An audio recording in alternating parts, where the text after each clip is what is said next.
পুৰা ইন্ডিয়াত মুম্বাইৰ ট্ৰেইন ষ্টেচনৰ কথা 100% ভাইৰেল হয়। কোনোবাই ট্ৰেইনৰ আগত পৰি ছুইচাইড কৰিছে, ক'ৰবাত ট্ৰেইন এক্সিডেণ্ট হৈ বহুত মানুহৰ মৃত্যু হৈছে। আজি আমি ক'ব যাইছোঁ মুম্বাই আন্ধেৰী ষ্টেচনৰ কথা, যিটো ষ্টেচনত সদায় কিবা নহ'লে কিবা এটা ঘটনা ঘটিয়ে থাকে। এই কাহিনীটো হৈছে 2015-ৰ। জাছমিতে অফিচৰ সকলো কাম শেষ কৰি ঘৰটোৰ ফালে আহি আছিল।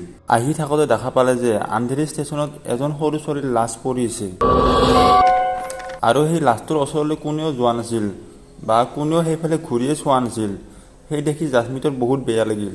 জাছমিতে নিজৰ জেকেটটো খুলি সেই ছোৱালীটোৰ ওপৰত ঢাকি দি দিছিল যাতে বৰষুণত নিজিকে, আৰু এখন এম্বুলেন্সক ফোন কৰি জাছমিতে ঘৰৰ ফালে গুচি যায়। সেইদিনা ৰাতিয়ে আধা ৰাতি গুচি গৈছিল আৰু জাছমিতে শুই আছিল, আৰু জাছমিতৰ দৰ্জাত কোনোবাই নক কৰে আৰু জাছমিতে উঠি চাই যে বাহিৰত কোনেও নাই। তাৰপিছত জাছমিতে ভয় ভয় কৰি শুই যায়। তাৰে প্ৰায় 2-3 ঘণ্টা পিছত জাছমিতৰ খিৰিকীত নক কৰে কোনোবাই। এইবাৰ জাছমিতে খঙতে উঠি যায়, চাই যে খিৰিকীৰ ওচৰত সেইজনী ছোৱালী থিয় হৈ আছে, যিজনী ছোৱালীৰ লাশ আন্ধেৰী ষ্টেচনত পৰি আছিল আৰু জাছমিতক কিবা এটা বেলেগ ভাষাত কথা কৈ আছিল।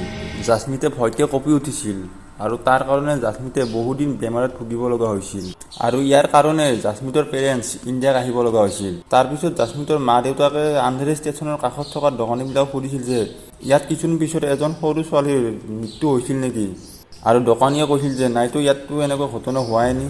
কিন্তু ইয়াত কিছুদিন পিছত এখন এম্বুলেন্স আহিছিল। যদি ইয়াত কাৰো একো হোৱাই নাই, এম্বুলেন্স আহিনো কি কৰিব?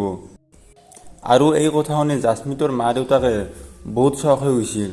মা দেউতাকে ভাবিছিল যে যদি ইয়াত কাৰো একো হোৱাই নাই, জাছমিতে কাৰ কাৰণে এম্বুলেন্স মাতিছিল, জাছমিতে কাৰ ওপৰত জেকেটটো উৰুৱাই দিছিল।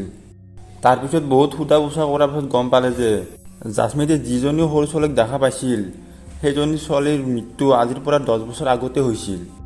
আৰু সেই ছোৱালীজনীক যাই দেখা পায়, যাই সেই ছোৱালীজনীৰ ওচৰলৈ যায়, সেই ছোৱালীজনীয়ে তাৰ পিছে পিছে যায়।